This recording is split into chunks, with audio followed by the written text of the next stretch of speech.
আসসালামু আলাইকুম, সবাই কেমন আছেন? আশা করছি সবাই খুব ভালো আছেন। আলহামদুলিল্লাহ, আমরাও ভালো আছি। খুব সুন্দর একটা জায়গায় আসছি। এই যে এগুলো হচ্ছে লাল শাক, পানিতে ভিজিয়ে রাখা হয়েছে। সন্ধ্যার আগে হয়তো এগুলোকে ধুয়ে বাজারে নিয়ে যাবে বিক্রি করার জন্য।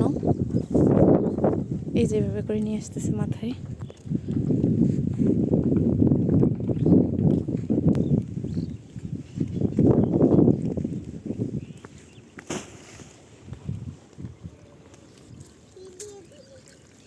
পরিষ্কার করবে।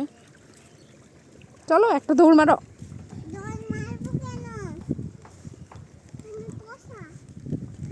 তুমি পচা। আকাশটা তো সুন্দর না মনে দেখছো? আকাশের রং কি বলো তো? নীল। ওকে। পাতার রং কি?